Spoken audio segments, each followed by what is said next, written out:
안녕하세요. 반갑습니다. 경기도 파주시 야당동에 있는 공장 낙찰받아서 이제 매각을 했는데요.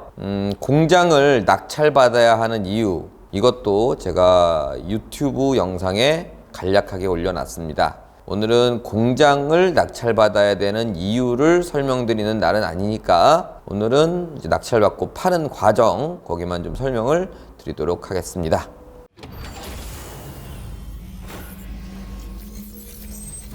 자, 경기도 파주시 야당동, 감정가는 16억, 최저가는 11억이었고요.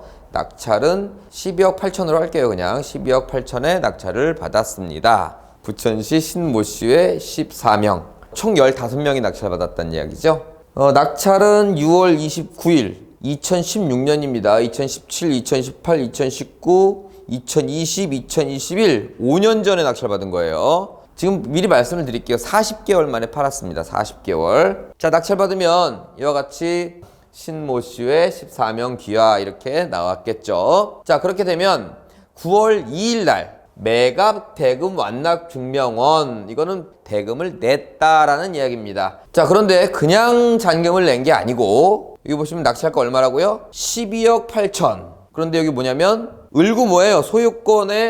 소유권 이외의 권리에 관한 사항에서 제일 대표적인 게 이런 게 있습니다. 근저당권, 돈 빌려 썼다는 얘기죠? 얼마 썼어요? 11억 4천 썼습니다. 12억 8천 중에 11억 4천을 썼다? 어마어마하게 썼네요. 90%. 자, 그런데 사실 이 채권 최고액은 나름 이자를 감안하고 설정을 한 거기 때문에 사실은 이 금액을 빌려 쓴 게 아니고 이 금액에 대비 한 80%, 90% 그 사이를 이제 설정을 해놓습니다. 실제 빌려 쓴 금액의 120% 정도 설정을 해놓는데 이건 약 한 10억 정도 빌려 썼습니다. 좀 정리를 해보면 일단 실투자금부터 한번 정리를 해볼게요. 낙찰가는 12억 8천, 대출금은 10억입니다. 그럼 2억 8천이 들어갔죠? 하지만 이거에 따른 취득세가 약 6천만 원이 나왔기 때문에 플러스 6천만 원을 하니까 3억 4천만 원이 실투자금으로 들었다. 그래서 여러분들께서도 3억 정도 현찰 투자 자금이 있다면 이렇게 10억대 초반 공장을 낙찰받을 수 있다 라고 중간 결론을 내려보도록 할게요. 자, 그런데 대출은 공짜로 빌려주는 게 아닙니다. 자, 무료로 빌려주는 게 아니에요. 대출은 3%를 가정했을 때 연 10억을 빌렸으니까 연 3천만 원의 이자가 나갑니다. 그럼 월로 따지면 월 250만 원의 이자가 나간다는 이야기입니다. 자, 그래서 보통 레버리지의 수익률을 분석할 때 투자라는 건 앞으로의 미래를 100% 확신할 수는 없기 때문에 예상 수치가 이자보다 더 벌겠다, 덜 벌겠다로 일단 아주 무식하게 나누는 겁니다. 그래서 더 벌 것 같으면 오케이, 덜 벌 것 같으면 노. 이렇게 오늘은 제가 아주 단순하게 나눠봤습니다. 따라서 연이자 3천만 원보다는 뭔가가 수익률이 더 생겨야 내가 레버리지를 활용했다 라고 이야기를 하겠죠. 자, 이걸 투자한 이유는 이렇게 녹색 선이 경의중앙선, 한마디로 전철입니다. 전철을 경계로 왼쪽 서쪽을 보니까 공원서부터 아파트 단지, 학교 이런 것들이 아주 체계적으로 정비가 되어 있는 걸 볼 수 있습니다. 우측 동쪽으로 보면 뭐 집과 창고, 이런 파란 것들은 다 창고 공장일 거예요. 제가 받은 것도 공장이고, 논, 밭 이런 것들이 혼재되어 있는 걸 볼 수가 있습니다. 투자 이유는 바로 이것입니다. 우리 부동산에서 동쪽 또는 서쪽 외에 다른 쪽을 보면 그냥 시골 동네입니다.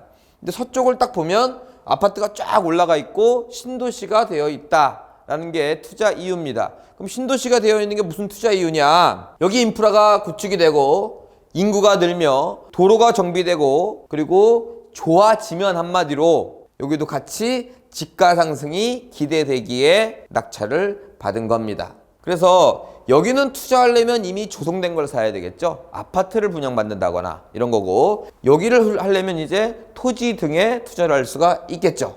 그래서 이 집가 상승을 기대했기에 낙찰을 받은 것이다.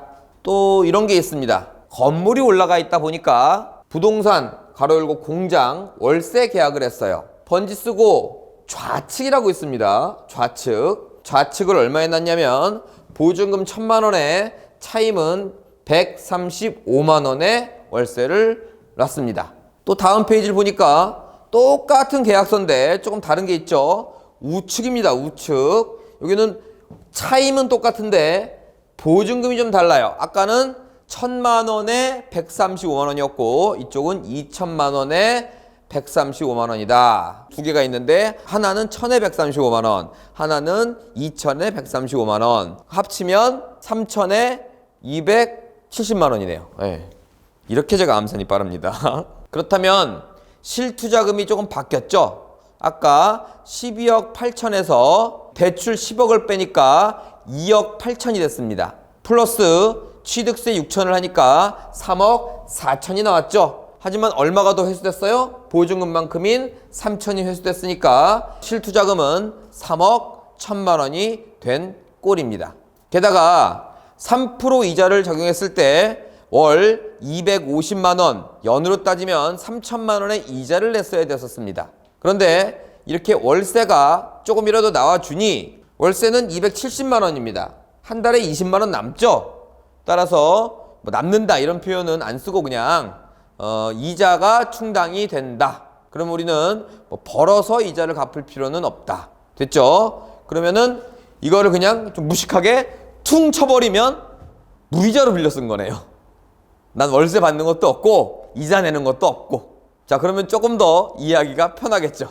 자, 바로 매매로 갑니다. 부동산 매매계약서입니다. 아까는 임대차 계약서였고요. 매매계약서인데 매매 대금만 보겠습니다. 16억 600입니다. 16억 600. 2020년 1월 30일 약 지금으로부터 1년 전에 매매를 한 거고요. 낙찰 받고 대금 지급하고 딱 40개월 만에 판 겁니다. 자, 그러면 마무리 정리합니다. 매매가는 16억 600, 낙찰가는 12억 8천. 따라서 3억 2,600만 원의 차익이 생겼습니다. 그럼 실투자금은 얼마였죠? 3억 1,000만 원 투자해서 3억 2,600만 원의 수익이 생겼다. 종합정리입니다. 실투자 기간은 40개월, 실투자금은 3억 1,000만 원, 실수익금은 3억 2천만 원, 3억 2,600을 40개월로 나눠보니까 월 수익금이 815만 원이 된 거예요. 연으로 따지면 한 9,800만 원 정도 되는 건데 이걸 연수익률을 따져보니까 세전수익 31.5%가 딱 나오더라. 이게 이 물건에 사고, 임대 놓고, 대출받고, 매도까지. 자, 아까도 말씀드렸다시피 여러분들께서 3억 정도의 투자금 현찰이 있다면 10억대 초반에 공장을 낙찰받아 이자 부담 없이 31.5% 정도의 수익률을 기대할 수 있다는 것을 말씀드릴 거고요. 여러분들이 현찰이 3억이 없다, 3천만 원밖에 없다, 또는 그거 이하다 생각이 되거나 또는 실제로 그렇게 갖고 있더라도 좀 전에 이거 몇 명 투자한 거죠? 신모 씨의 14명, 15명이 투자를 한 겁니다. 신모 씨의 14명. 이런 것들을 활용한다면 여러분들도 수익률은 똑같죠. 아니, 더 좋을 수도 있어요. 수익률이 아니라 수익금에 따라서 양도세가 매겨지는 거기 때문에 무조건 더 좋습니다. 수익률은. 추가적으로 드릴 말씀이 있습니다. 이 공장에는 5천만 원 보증금이 걸린 선순위 임차인이 있었습니다. 전액 매수인 인수라고 나와 있습니다.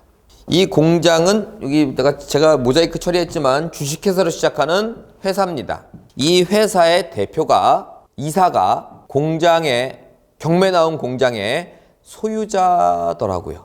그리고 회사 이름이 아닌 소유자 이름으로 전기세와 수도세 등을 납부한 걸 확인하고 입찰을 했죠. 공장의 소유자더라도 이런 회사의 이사로 있을 수 있습니다. 구분되어 있으나 세금 탈세나 또는 그런 납부 내역을 조금 추궁하기 시작하니까 보증금을 안 줘도 된다. 그래서 이사 비용만 주고 끝낸 사건입니다.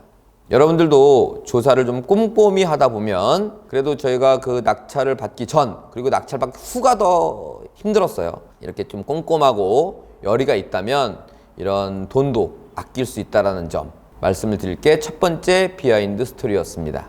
자, 일단 긍정적으로 생각해서 하고 조금 남았다고 생각하실 수도 있으니까 일단 제가 죄송하다는 말씀을 드리고 우리 굿프렌드 연구반은 긍정적인 마인드로 그래도 팔았으니까 기쁜 마음으로 박수 한번 치겠습니다. 이게 과거의 여러분이고 현재의 여러분이며 나 이거 투자 안 했는데? 아니요. 곧 할 겁니다. 그리고 미래의 여러분이라는 걸 항상 기억하시길 바라겠습니다.